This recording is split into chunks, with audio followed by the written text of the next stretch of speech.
கன்னி ராசிக்காரர்களுக்கு இந்த மாதம் 10ஆம் வீட்டிற்கு அதிபதியான புதன் 9ஆம் வீட்டில் பெயர்ச்சிப்பதால் உங்களை நிரூபிக்கும் வகையில் உங்கள் வேலையை சிறப்பாக செய்வதில் கவனம் செலுத்த வேண்டும். நீங்கள் ஏதேனும் அரசாங்க சேவையில் பணிபுரிகிறீர்கள் என்றால் நீங்கள் இடமாற்றம் செய்யப்படலாம்.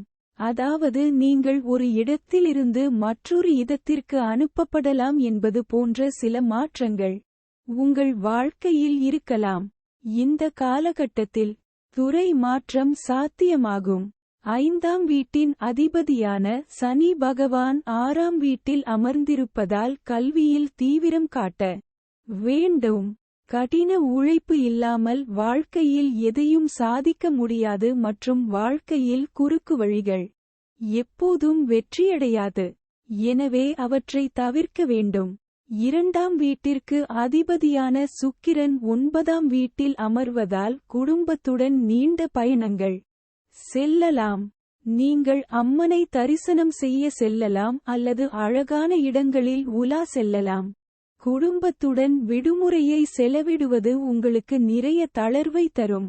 அதற்காக நீங்கள் ஏற்கனவே திட்டமிட்டிருக்க வேண்டும். உங்கள் அன்புக்குரியவர் உங்கள் இதயத்துடன் இணைந்திருப்பார். உங்கள் மகிழ்ச்சியையும் துக்கத்தையும் உணர்வார். இது உண்மையான அன்பின் அடையாளம். இப்போது அவர்களுக்காக எல்லாவற்றையும் செய்ய நீங்கள் தயாராக இருப்பீர்கள்.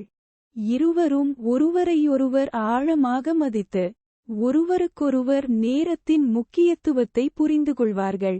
உங்கள் குடும்ப உறுப்பினர்களுக்கு உங்கள் அன்புக்குரியவரை நீங்கள் அறிமுகப்படுத்தலாம்.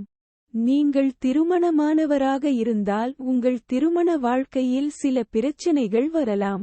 7ஆம் வீட்டில் ராகு பகவான் பெயர்ச்சித்து ஒருபுறம் சனியும் மறுபுறம் செவ்வாய் பெயர்ச்சிப்பதால் 7ஆம் வீட்டில் பாதிப்பு ஏற்பட்டு 7ஆம் வீட்டில் பாவ கர்த்தாரி யோகமும் அமையும்.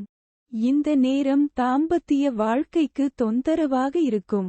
உங்கள் வாழ்க்கை துணைக்கு உடல்நல பிரச்சனைகள் ஏற்படலாம்.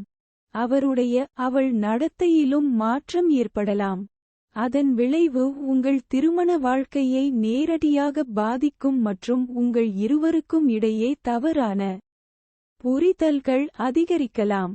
ஒருவருக்கொருவர் கவனக்குறைவு அதிகரித்து உறவில் பதற்றம் அதிகரிக்கும்.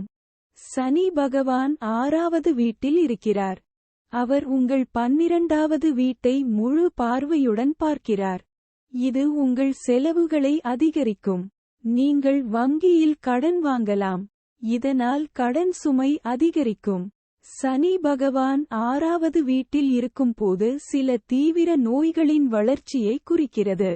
நீங்கள் உங்கள் அன்றாட வழக்கத்தை ஒழுக்கமான முறையில் பின்பற்றாமல் உங்கள் ஆரோக்கியத்தில் கவனக்குறைவாக இருந்தால் இந்த சனி பகவான் உங்களுக்கு உடல்நல பிரச்சனைகளை தரலாம் மற்றும் சில நீண்டகால நோய்கள் ஏற்படலாம். பரிகாரம்: நீங்கள் சனிக்கிழமையன்று எறும்புகளுக்கு மாவு வீச வேண்டும். For more updates, subscribe our channel.